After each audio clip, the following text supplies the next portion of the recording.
Hey guys, what's going on? SpitBrix here, back for another LEGO video, and today we're going to be talking about a whole bunch of news regarding the LEGO Movie 2. We're talking about 3 exclusive new clips for the movie, as well as new sets, some exclusive live events that are going on for the movie, and why LEGO is at risk of possibly being sued for parts of the movie and their marketing campaign. There's some really interesting details in this that I'm going to be sharing with you guys today. Now, there has been an early screening for the LEGO Movie 2, and so possibly you watching this video right now have already seen it. Now for this video though, we're going to keep it completely spoiler free, and please keep the comments spoiler free down below for the sake of everyone, so everyone can have a good first impression while watching the movie for themselves. The different clips that we're going to be looking at in this video do not reveal anything about the plot of the story. They're really just some funny extras that didn't get included in the trailers, and also some of them that introduce some different characters like Scribble Cop that we haven't seen much of yet.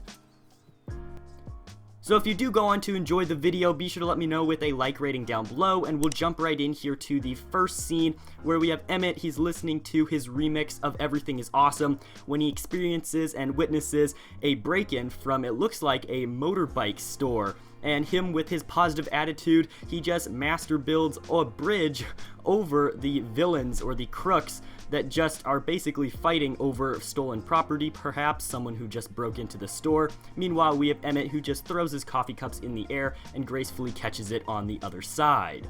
During this clip, we also get to see Surfer Dave, who has turned into Chainsaw Dave. He no longer is a very happy beach dweller, but instead has his chainsaw and is actually cutting up his old surfboards, and you can see that one even flies into the flames and burns up.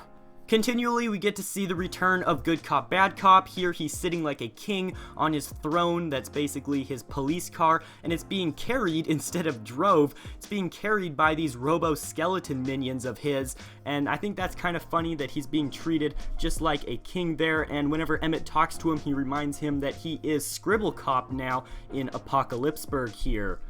So far, I'm really enjoying the concept that Emmett is still living the old life, the happy life, the awesome life of Brixburg before it turned into Apocalypseburg, and while the entire society around him has changed, he has not. I think that's a pretty cool attribute that LEGO explores in this movie. For this video, I'm going to break up the different clips that we're looking at with some other LEGO Movie 2 news, and this one more specifically is for the exhibit right now in Hollywood. There is the LEGO Space Hollywood exhibit actually for the LEGO Movie 2. I think it's really cool, just wanted to share some of the images. It's basically life-size models and different activities you can do as you explore the Sistar system, as well as just parts of the LEGO Movie 2 universe. They definitely put a lot of time and effort into designing this, so if you're in the area around Hollywood in the US, go ahead and try and get tickets to it. They're completely free, and I think it looks really cool here with all these different exhibits that you can do. It's in Los Angeles, California, for any of you guys who want to know. Also, earlier this week, there was a pretty large LEGO Movie 2 set that was revealed. This is set number 70839, the Rexel Seer set. Has 1,826 pieces, so it is a very, very large build here. And with that being said, it ends up being micro scale. Only has 2 minifigures in it, which is a bit disappointing, but that's usually what you get for micro scale sets.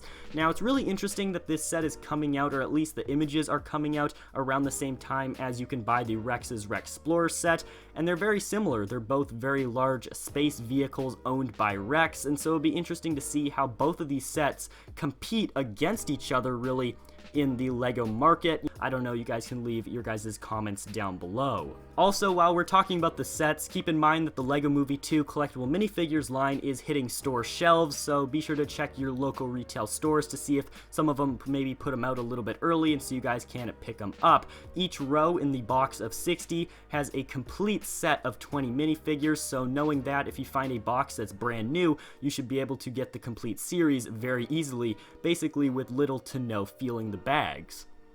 The second exclusive scene here has got to be one of my favorites in this video. It's really cool. We get like a tour of Emmett's house that he built for Lucy, and after this one we'll check out really the allegations that maybe end up being a lawsuit against LEGO, just hypothetically, because of recent events that have happened in the last month. Anyways, you guys will want to stick around for that. But anyways, this scene right here is pretty interesting. Emmett hands Lucy the pair of binoculars in order to spy out what Emmett has built, and he has built a house house for both of them in the middle of nowhere, basically in the middle of the blank plain of a desert here, and Emmett is super pumped up about his work. He thinks it's great, even goes on a tour, and for this trailer, we get to see each of the rooms of the house. On this quick tour of the house, we get to see the living room as well as the dining room with those picture frames of the wall of the significant members of the family. You guys can notice even Unikitty gets her own frame, in which you'll check out just in a few seconds as we take a look at the rest of the rooms.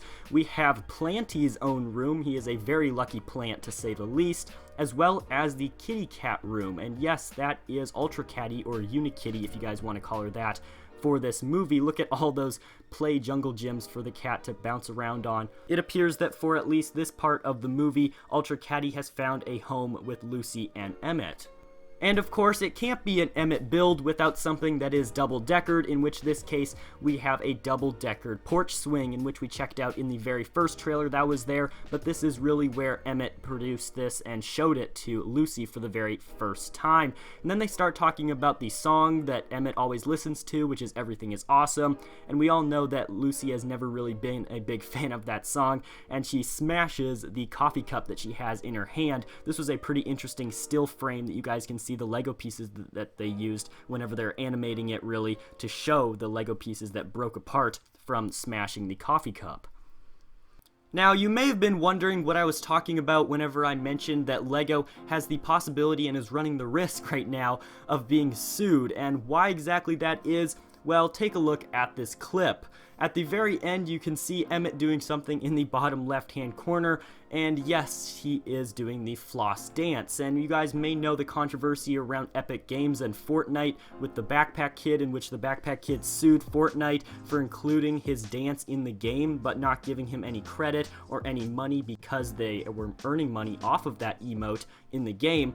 And then here we have Lego incorporating it as Emmett is doing it here, and it's not just in this scene for the marketing of the movie, but we also have it here with Batman. I'm not sure if this is in the actual movie or in just one of these promotional trailers, since I haven't seen the movie yet, unfortunately, but nonetheless, they are doing the dance. And so technically, if Backpack Kid really does live up to what he's talking about, although he doesn't appear to be the original creator of the dance, since there is evidence of other people doing it before him, nonetheless, I guess there is a possibility here that Lego could, get the same sort of backlash for incorporating the dance. It's not really any different than what Epic Games did. They're not selling it, but it is incorporated into the movie, which the movie is being monetized since people are buying tickets to it and that sort of thing. So who really knows? I guess we'll have to see if any of that escalates. Hopefully it doesn't. Even if you're among the many Lego fans that find this kind of cringy, it's kind of interesting to see Lego tap into pop culture and the current trends and incorporate this sort of stuff, such as the floss dance here, or for the Lego Ninjago movie, they had Zane dabbing and that sort of thing. Anyways, it's just kind of something that they like to throw in every once in a while to stir up some commotion. Now let's check out the last scene for this video, in which it's basically an extension of one of the trailers that we got. We get to see some different angles here of Rex, as well as whenever Emmett is finding out who is under this blue and light green spacesuit. We get to see another really cool still frame here of how the animators were using Lego bricks to make it appear that the helmet was coming off of Rex in a certain way, and I really like the use of the pieces here, and just how the animators do this style is phenomenal. It takes a lot of effort and a lot of time to do this sort of animation. It's really, really cool.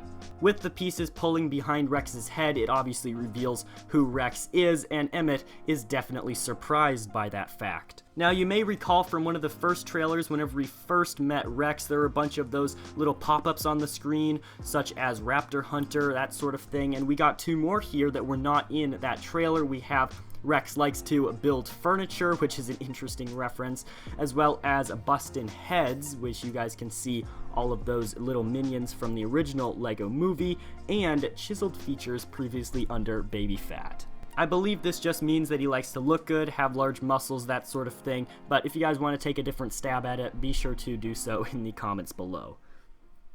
Lastly, I want to mention how the LEGO Movie 2 is currently doing just with this pre-release and the certain amount of people that have been able to watch the film early, and believe it or not, it's actually doing very, very well. And I know there was a lot of, sort of criticism on it because it was so different, and there were a lot of people thinking that it wasn't going to be as good as what they hoped for. But as far as I can see with the ratings right now, it's doing quite well. It's got a 91 percentile over on RottenTomatoes.com, and in comparison, the original movie had a 95, the Batman movie had a 90, and the Ninjago movie had a 56. And so a 91 for the first day is very good. Hopefully that'll maybe even go up a little bit more once it's released to everyone on the official release date, but we'll have to see whenever that time comes.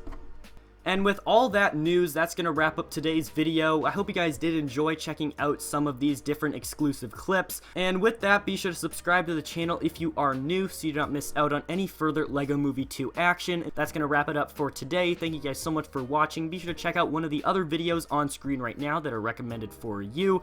And I'll see you guys in the next video coming very soon.